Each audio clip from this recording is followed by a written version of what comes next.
beer review with Mikkeller, the Master of Puppets, and Jakob, the Lord of Malts. Today we're actually doing a collab within a collab.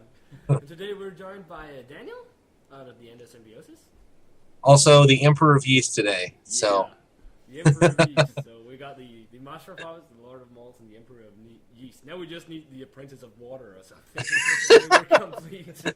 Yeah. Oh yeah. But today we're doing the Mikkeller's Monk's Elixir. Or if you're buying it here in the States, it is Monk's Brew. Otherwise, it's the same beer.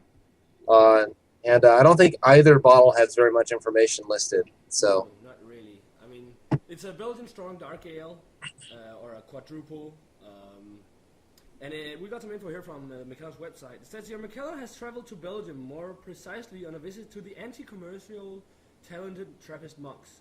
Monk's Elixir, or Monk's Brew as it's called in the States, is a heavy dark Belgian ale inspired by the Trappist monasteries of Rochefort and West-Vataran. The beer style, characterized by its high content of alcohol, distinguishes itself by its dominant yeast character. Delicious malt background and balanced hop notes. Let's get it cracked open and see how good it is. I've not had this before, and it's one of their older brews, so this is going to be quite exciting. well, it's interesting that I have a Cajun cork and you have regular cap. Yeah, so that's most of their newer bottles of these big ass 750 milliliters. They've put caps on there instead of corks. I don't know why. And you're probably gonna spend as much time as we did last time.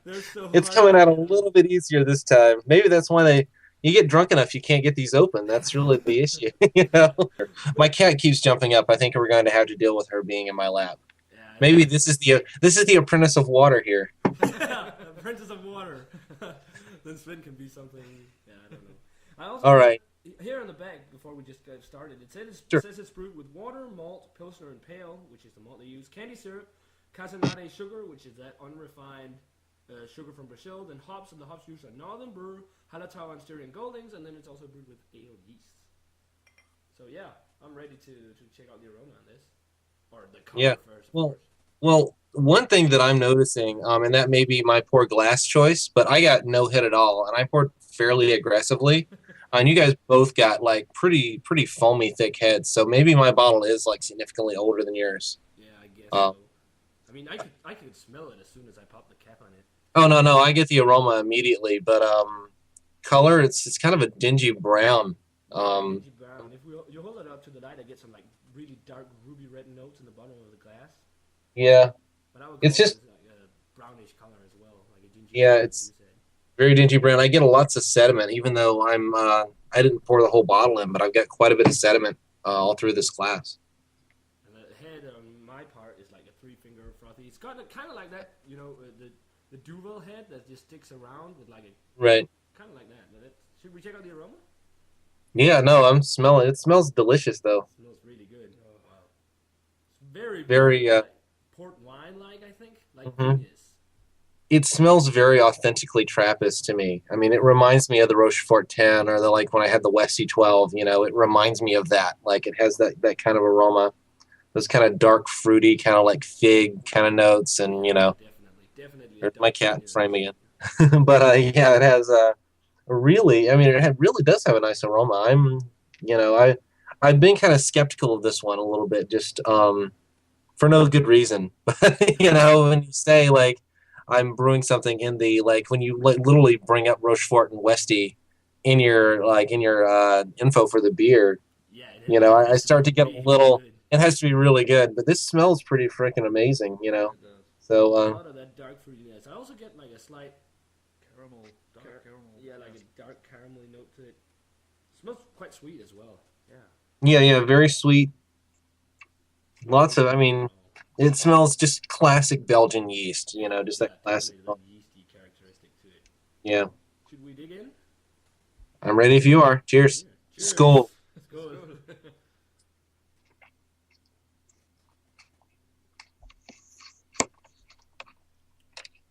That's solid.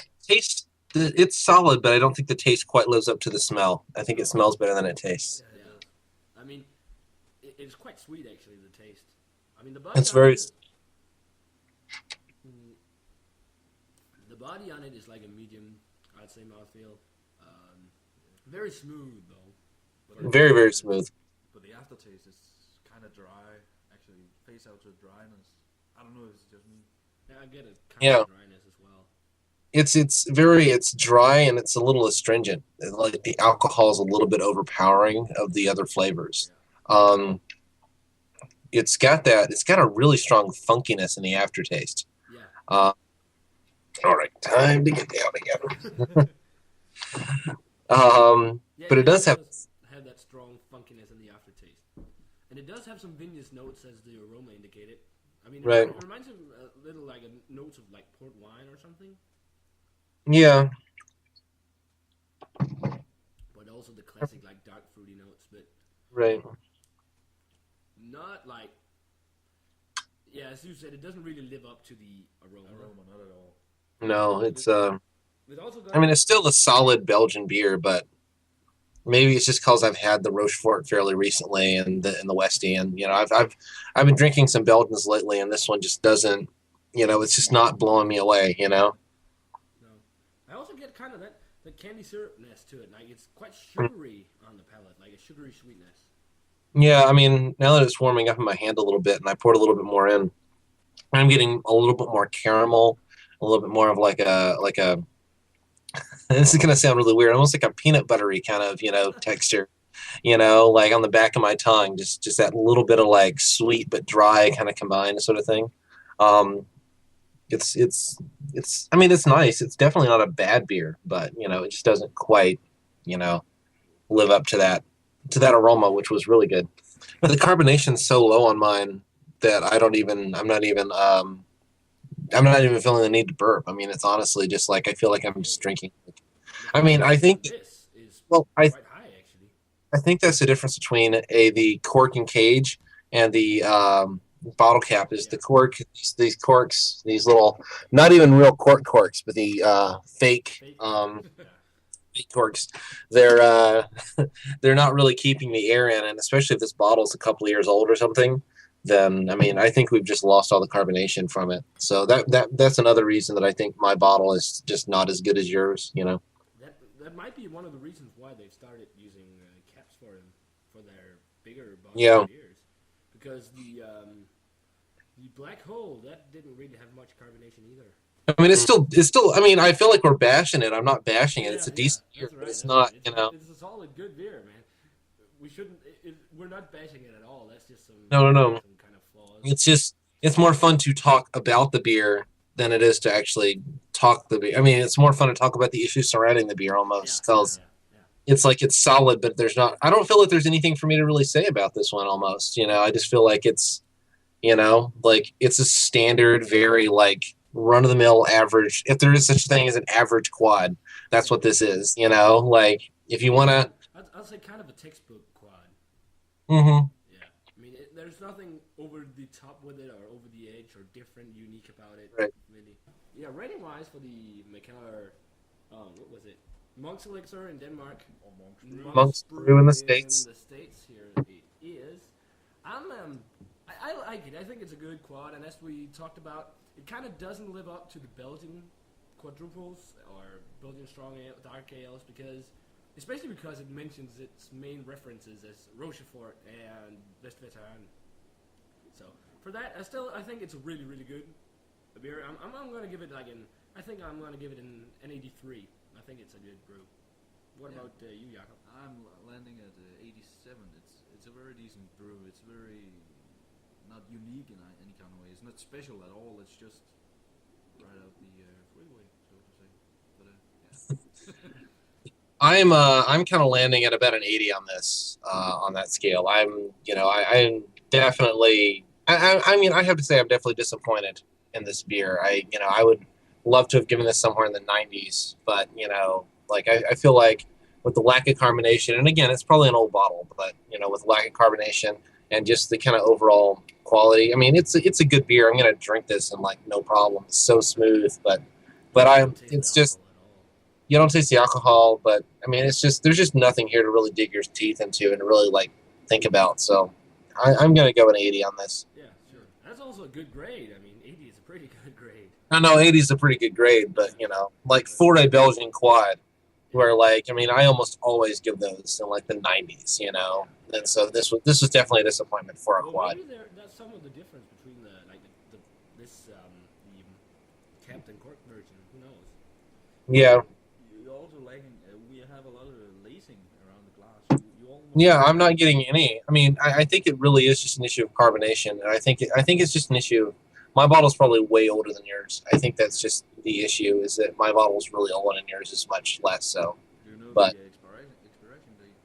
I get no information on this bottle. I mean, we ran into this when we did our other collab where it's like my bottle had nothing. My bottle has the government warning. It tells where it was imported by and where it was brewed, and that's it.